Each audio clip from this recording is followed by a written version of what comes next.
அனைவருக்கும் இனிய காலை வணக்கம். நான் உங்கள் சமூக பற்றாளன் ஞானச்சித்தன். ஜனவரி 12ஆம் தேதியான இன்று தேசிய இளைஞர் தினம், நேஷனல் யூத் டே. இந்த தேசிய இளைஞர் தினம் எதற்காக நாம கடைபிடித்து வரோம்? முதல்ல தேசிய இளைஞர் தினம் எப்படி வந்தது அப்படின்னு பார்க்கலாம். தேசிய இளைஞர் தினம் அப்படிங்கிறது வீரத்துறவி விவேகானந்தர் அவருடைய பிறந்த தினம். அவர் 1863ஆம் ஆண்டு ஜனவரி 12ஆம் தேதி மேற்கு வங்காளத்தில் அதாவது விஸ்வநாத தத்தா புவனேஸ்வரி தேவி அம்மையாருக்கு பெற்றோர்களுக்கு மகனாக பிறந்தார். 1902ஆம் ஆண்டு ஜூலை 4ஆம் தேதி வேலூர் அப்படிங்கிற இடத்துல இறைவனடி சேர்ந்து இரவாத புகழை அடைந்தார். அவருடைய வாழ்க்கை வெறும் 39 வருஷம்தான் வாழ்ந்தார். 39, அதாவது குறுகிய காலத்தில் வாழ்ந்தாலும் அதாவது பல நூற்றாண்டுகள் அவருடைய தத்துவங்கள் இந்த உலகம் உள்ளவரை அவருடைய கருத்துக்கள் இளைஞர்களுக்கு பயன்படும் வகையில் அவருடைய கருத்து இருக்கு. நீ எதுவாக நினைக்கிறாயோ அதுவாகவே ஆகிறாய், உனக்குள்ளே சக்தி இருக்கு, நீ முடியும்னு நினைச்சா உன்னால எதுவும் முடியும். அதாவது நம்ம ஒரு நம்பிக்கையோடு இருந்தா பாம்பின் விஷம் கூட நம்ம குடிச்சா கூட அது நம்மளை சாகடிக்காது. அதனால நம்பிக்கையோடு இருக்கணும் அப்படின்னு சொன்னாரு. எழுமின் விழிமின் கருதிய கருமம் கைகூடும் வரையில் உழைமீன் அப்படின்னாரு. Awake arise and stop not the world till the reach அப்படின்னு நம்மளை இளைஞர்களை உற்சாகப்படுத்தினாரு, ஊக்கப்படுத்தினாரு. அதாவது தேசிய முன்னேற்றம் அப்படிங்கிற சக்கரத்தை இயக்குவதற்கு இளைஞர்களினுடைய தோளை கொடுங்க அப்படின்னாரு. 100 இளைஞர்களை தாருங்கள், நான் இந்தியாவிற்கு சுதந்திரம் பெற்று தருகிறேன் அப்படின்னாரு. 100 இளைஞர்கள், அதாவது வலிமை வாய்ந்த இளைஞர்களை தாருங்க, நான் இந்தியாவிற்கு சுதந்திரம் பெற்று தருகிறேன் அப்படின்னாரு. ஆங்கிலேய ஆதிக்கத்தின் கீழ் இருந்த காலகட்டத்தில் விவேகானந்தருடைய கருத்துக்கள் அன்றைய காலகட்டத்தில் வாழ்ந்த இளைஞர்களுக்கு ஒரு உத்வேகத்தையும் உற்சாகத்தையும் ஊக்கத்தையும் கொடுத்தது.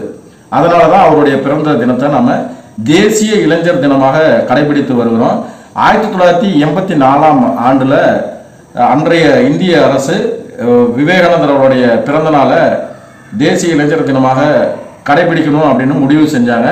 1985ஆம் ஆண்டு முதல் அவருடைய பிறந்த தினத்தை, அதாவது ஜனவரி 12ஆம் தேதியை ஒவ்வொரு ஆண்டும் நம்ம தேசிய இளைஞர் தினமாக, அதாவது நேஷனல் யூத் டேவை கடைபிடிச்சு வரோம்.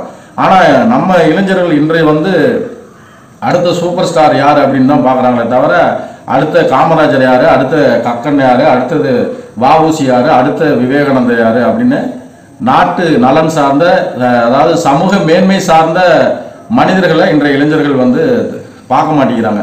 எது தேவையில்லையோ அதை தான் தேடுறாங்க, எது தேவையானதோ அதை புறக்கணிக்கிறாங்க. அதாவது ஸ்கூலில் டீச்சர் சொல்லுவாங்க, முறை மாதிரி நம்ம இருக்கணும். முறம் என்ன செய்யணும்னா தேவையானதை வச்சுக்கிட்டு தேவையில்லாததை வெளியில் தள்ளும். ஆனால் இன்றைய இளைஞர்கள் பன்னாடை மாதிரி இருக்கிறாங்க. பன்னாடை என்ன செய்யணும், தேவையானதை விட்டுட்டு தேவையில்லாத வச்சுக்கும். அந்த மாதிரி பன்னாடைங்கிறது உங்களுக்கு நல்லாவே தெரியும். தென்னை மரம், பனை மரம், அதில் இருக்கிற அந்த சல்லடை மாதிரி ஒரு இதுதான் பன்னாடை. இன்றைய இளைஞர்கள் பகலில் எரியும் விளக்காக பயனற்று போய் இருக்கிறாங்க. அவங்க ஓடுறாங்க, எதுக்காக ஓடுறாங்கன்னு தெரியல. இப்போ ஒரு சைக்கிள் இருக்கு, சைக்கிள் போட்டு பெடல் போட்டு மிதின்னு மிதிக்கிறாங்க. ஆனால் பார்த்தோம்னா அது சைக்கிளானது பெடல் போட்டு ஓட்டிட்டு இருக்கிறாங்க. அதனால பெடல் போடாமல் ஓட்டினாதான் நம்ம எந்த இலக்குக்கு போய் சேரணுமோ அப்படி போய் சேர முடியும். இன்றைய இளைஞர்களுடைய செயல்பாடு சமூக மேன்மைக்காக இல்லாமல் சுயநலம் சார்ந்தே இருக்குது. அதனால தான் இன்றைய மற்ற நாடுகளுடைய இளைஞர்களுடைய சக்தியானது அந்த நாட்டின் எதிர்காலத்தை தீர்மானிக்கக்கூடியதாக இருக்கு. நம்ம நாட்டில் அடுத்த சூப்பர் ஸ்டார் யார் அப்படிங்கிறது மாதிரி போயிட்டு இருக்கு. குறிப்பாக சினிமா, விளையாட்டு அப்படின்னு தேவையில்லாத விஷயங்களில் கவனம் செலுத்துகிறாங்க இன்றைய இளைஞர்கள். முக்கியமான இந்த தேசிய இளைஞர் தினம் அப்படின்னு யாராவது போய் நம்ம கேட்டால் கூட அது தெரியாது அவங்கள பற்றி. அந்த அளவுக்கு மீடியாக்களும் அதாவது சுயநலம் சார்ந்து வாழ்ந்துக்கிட்டு இருக்கிறாங்க இன்றைய சமூகத்தில் வாழ மக்கள், குறிப்பாக இளைஞர்கள். இப்போ வீரத்துறவி விவேகானந்தர்களுடைய வாழ்க்கை நமக்கு நிறைய பாடங்களை சொல்லித்தருது.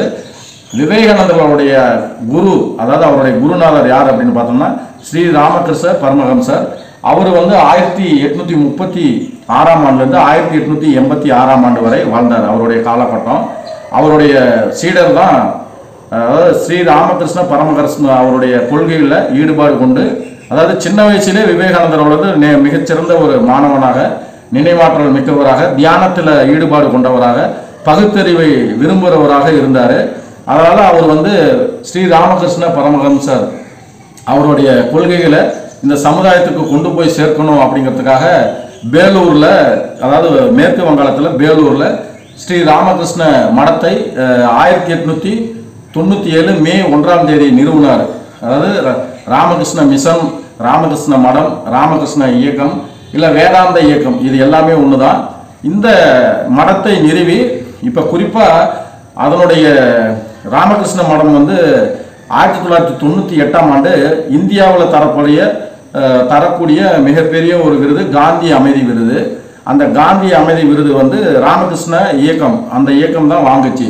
ஏன்னா ராமகிருஷ்ண இயக்கம் வந்து ஆன்மீக கோட்பாட்டின் அடிப்படையிலையும் மக்களுக்கு நல்லதை செஞ்சுக்கிட்டு வருது. அதாவது நல்லதை செய்து, அதாவது இயற்கை பேரிடர் வரும்போது மக்களுக்கு வந்து உடனே ஓடி போய் உதவி செய்கிற ஒரு அமைப்பாக இந்த ராமகிருஷ்ணன் அமைப்பான திகழுது. இப்போ வீரத்துறவி விவேகானந்தர் அவர்கள் தமிழகத்தில் நிறைய டைம் வருகை புரிந்திருக்கிறாரு. குறிப்பாக சென்னையில் ஐஸ் ஹவுஸ் இருக்கு இல்லையா, திருவல்லிக்கேணி, அங்கே வந்து தங்கி தியானத்தில் ஈடுபட்டார். அதனால் நீங்கள் சென்னை மெரினா கடற்கரை போனீங்கன்னா அந்த கண்ணகி சிலைக்கு முன்னாடி ஐஸ் ஹவுஸில் லெஃப்ட் சைடில் இருக்கும், திருவல்லிக்கேணி ஐஸ் ஹவுஸ் பக்கத்தில். அங்கே வந்து விவேகானந்தர் இல்லம். ஏன்னா அவர் சென்னை வரும்போது அங்கே தங்கியிருந்தார், அங்கே தியானம் பண்ணார். அவருடைய நினைவாக தான் மயிலாப்பூரில், அதாவது சென்னை ஐஸ் ஹவுஸில் வந்து கொடுத்தது பிலிகிரி அப்படிங்கிற ஒரு நன்கொடையாளர் அந்த நிலத்தை தானமாக விவேகானந்தர் வந்து தங்கினதுனால அந்த இடத்த வந்து ராமகிருஷ்ண மடமாக சென்னையில் ஃபஸ்ட்டு கொண்டு வந்தாங்க. அதன் பிறகு 1994ஆம் ஆண்டில் மயிலாப்பூரில் கொண்டையா அவருடைய நன்கொடை மூலியமா அந்த இடத்த வந்து ஸ்ரீ ராமகிருஷ்ண மடமாக சென்னையில் மயிலாப்பூரில் இயக்கிட்டு இருக்கு. இது வந்து அது மட்டும் இல்லை, வீரத்துறவி விவேகானந்தர் அவர்கள் தமிழ்நாட்டில் கன்னியாகுமரி இருக்கு இல்லையா, கன்னியாகுமரியில் வந்து விவேகானந்தர் பாறை அப்படிங்கிற ஒரு இடம், அதாவது அந்த இடம் வந்து மிகவும் வரலாற்று புகழ் வாய்ந்த ஒரு இடம். 1970ஆம் ஆண்டில் வந்து அங்கே விவேகானந்தர் வந்து அந்த பாறை விவேகானந்தர் மண்டபத்தை கட்டி எழுப்பினாங்க. இதனுடைய பின்னணி என்ன அப்படின்னா 1892ஆம் ஆண்டு டிசம்பர் 24ஆம் தேதி விவேகானந்தர் அவர்கள் உலக ஆன்மீக பயணத்தை முடித்து இந்தியாவுக்கு வரும்போது கன்னியாகுமரியில் வந்து, அதாவது பாமனில் இறங்கி அப்புறம் சுற்றுப்பயணம் மேற்கொண்டார். இப்போ 1892 டிசம்பர் 24ஆம் தேதி ஒரு அற்புதமான நிகழ்வு நடந்தது. அந்த நிகழ்வு என்னன்னா, கன்னியாகுமரியில் முக்கடலும் சங்கமிக்கிற இடம், 3 கடலும் ஒன்று சேர்ற இடம், அதாவது அரபிக்கடல், வங்காளக்கடல், இந்து மகா சமுத்திரம், இது 3 இணையிற இடம் கன்னியாகுமரி. அந்த முக்கடலும் சம்பிக்கிற இடத்துல அந்த பாறை வந்து அவர் அன்னைக்கு போய் பார்த்துருக்கிறாரு. பார்க்கும்போது அந்த இடம் அவருக்கு பிடிச்சி போயிருக்கு. அங்கே போகாதீங்க அப்படின்னு சொல்லி எல்லாரும் எச்சரிக்கை விடுத்திருக்கிறாங்க. இப்போ நம்ம போட் சர்வீஸ் இருக்குது, நீங்கள் கன்னியாகுமரி போனீங்கன்னா போட் இருக்குது. நீங்கள் இங்கேருந்து ஒரு 2 கிலோமீட்டர் போய் அந்த விவேகானந்தர் பாறையை நம்ம பார்த்துட்டு வரலாம். அங்கே தான் ஐயன் திருவள்ளுவருக்கு வானளவு சிலை, அதாவது 133 அடியில் டாக்டர் கலைஞர், முத்தமிழறிஞர் டாக்டர் கலைஞர் அவர்களுடைய ஆட்சியில் 2000ஆம் ஆண்டில் திருவள்ளுவருக்கு சிலை திறக்கப்பட்டது. விவேகானந்தர் பாதையும் அங்கே தான் இருக்குது. காந்தி மண்டபமும் அந்த கன்னியாகுமரியில் இருக்குது. நீங்கள் கன்னியாகுமரி போனீங்கன்னா சன்ரைஸு, சன்செட்டு, காந்தி மண்டபம், விவேகானந்தர் மண்டபம், ஐயன் திருவள்ளுவர் சிலை, இதெல்லாம் நீங்கள் பார்க்கலாம். அருமையான ஒரு இடம். இப்போ இந்த விவேகானந்தர் பாறை எதற்காக உருவாக்கணும்னா 1892 டிசம்பர் 24ஆம் தேதி எல்லாருமே விவேகானந்தர் நீங்கள் அங்கே போகாத தம்பி, அங்கே போக முடியாது, உயிருக்கு ஆபத்து அப்படின்னு சொல்லி எல்லாருமே எச்சரிக்கை விடுத்து அவரை வந்து பயத்துக்கு உட்படுத்திக்கிறாங்க. ஆனால் விவேகானந்தர் அவர்களை அப்படி அதெல்லாம் பொருட்படுத்தாமல் துணிச்சலாக வீரமாக அப்படியே நீந்தி போய் அந்த பாறையில் போய் 3 நாள் தவம் இருந்தார். அதாவது இந்தியாவை நினைத்து இந்தியாவுக்கு சுதந்திரம் கிடைக்கணும் அப்படின்னு சொல்லிட்டு இந்தியாவின் எதிர்காலத்தை நினச்சி, நிகழ்காலத்தை நினச்சி, கடந்த காலத்தை நினச்சி 3 நாள் தியானம் இருந்தார். அந்த இடம் தான் இன்னைக்கு விவேகானந்தர் பாறையாக நம்ம ஒரு மிகப்பெரிய ஒரு சுற்றுலாத்தலமாக 1970 ஏக்நாத் ராணடே அப்படிங்கிற, அதாவது ஏக்நாத் ராணடே அப்படிங்கிறவர் தான் அந்த விவேகானந்தர் மண்டபத்தை கன்னியாகுமரியில் கட்டினார். இப்போ இந்த தகவல் எல்லாமே எதுக்காக நான் சொல்கிறேன்னா, வந்து பொது அறிவுக்கு பயன்படும். நீங்கள் வந்து எதுவுமே தெரியாமல் இருக்கிறத விட, அதாவது சாக்ரட்டிஸ் அவர்கள் கடைசி நேரத்தில் ஹம்லாக் அப்படிங்கிற ஒரு விஷத்தை கொடுத்து கொன்னாங்க. இப்போ சாக போகிற நேரத்துலையும் அவர் வந்து ஏதாவது ஒரு விஷயத்தை தெரிஞ்சுக்கணும் அப்படின்னு ஆசைப்பட்டார். அவர் கூட ஜெயிலில் இருந்தவர் ஒருத்தர் கேட்குறாரு, ஏப்பா நீ இந்த நேரத்தில் போய் இந்த விஷயத்தை நீ தெரிஞ்சுக்கணுமான்னு. நான் வந்து சாவறது உறுதி, ஆனால் சாகிறதுக்கு முன்னாடி ஒரு விஷயத்தை தெரிஞ்சுக்கிட்டு நான் சாவறேன் அப்படின்னு சொல்லி தன்னுடைய அந்த ஆர்வம், அந்த அறியாமை அப்படிங்கிற இருளை நீக்குவதற்கு அவர் ஆர்வமாக இருந்தார். அதனால தான் அவர் தத்துவ மேதையில் அதாவது தத்துவம் அப்படின்னாவே சாக்ரட்டிஸ் அவர்கள் தான் முதல்ல நம்ம சொல்கிறோம். அந்த அளவுக்கு எதுக்குன்னா நம்ம தகவலை தெரிஞ்சுக்கணும், அறிவை விரிவு செய்யணும், ஒரு அறிவு புரட்சி உண்டாகணும். இன்றைய இளைஞர்களின் செயல்பாடு சிந்தனை வந்து சமூக மேன்மையை நோக்கி வரணும், சமத்துவம் நோக்கி இருக்கணும் அப்படிங்கிறது தான் என்னுடைய தொலைநோக்கு பார்வை. விவேகானந்தர் அவருடைய பிறந்த தினமான தேசிய இளைஞர் தினத்திற்கு அனைத்து இளைஞர்களுக்கும் எனது மனமார்ந்த தேசிய இளைஞர் தின நல்வாழ்த்துக்கள்.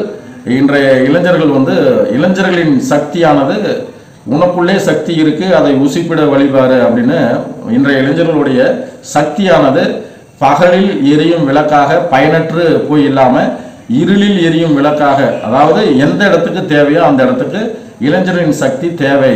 எனவே இன்றைய இளைஞர்கள் வந்து அறிவு புரட்சி நோக்கி, அதாவது சமத்துவம் சகோதரத்துவத்தை நோக்கி சிந்தித்து செயல்படணும். ஜாதி மக பாகுபாடு இல்லாமல், அதாவது நான் பெரியவன் நீ சின்னவன், நான் ஆண்ட பரம்பரை நீ அடிமை பரம்பரை அப்படின்னு இல்லாமல், அதாவது நம்ம கடைசியாக ஒன்றுன்னு சொல்கிறேன், முதலில் யாராக இருந்தாலும், ஆண்டியாக இருந்தாலும் அரசனாக இருந்தாலும் எல்லோருக்கும் பொதுவானது தான் பிறப்பும் இறப்பும். அதனால தான் ஐயன் திருவள்ளுவர் வந்து பிறப்புக்கும் எல்லா உயிருக்கும் அப்படின்னாரு. முதல்ல நம்ம எல்லாத்துக்குமே முதலில் நமக்கு கருவறை, முடிவில் நமக்கு கல்லறை, இடையில் நீ நான் அப்படின்னு எதற்கு வன்முறை அப்படிங்கிறது தான் சமூக பற்றாளன் ஞானச்சித்தனாகிய எனது ஒரு கேள்வி. எனவே சமத்துவம் சகோதரத்துவத்தை நோக்கி இன்றைய இளைஞர்கள் பயணிக்கணும். அனைவருக்கும் தேசிய இளைஞர் தின நல்வாழ்த்துக்கள். நன்றி, வணக்கம். நான் உங்கள் சமூக பற்றாளன் ஞானச்சித்தன்.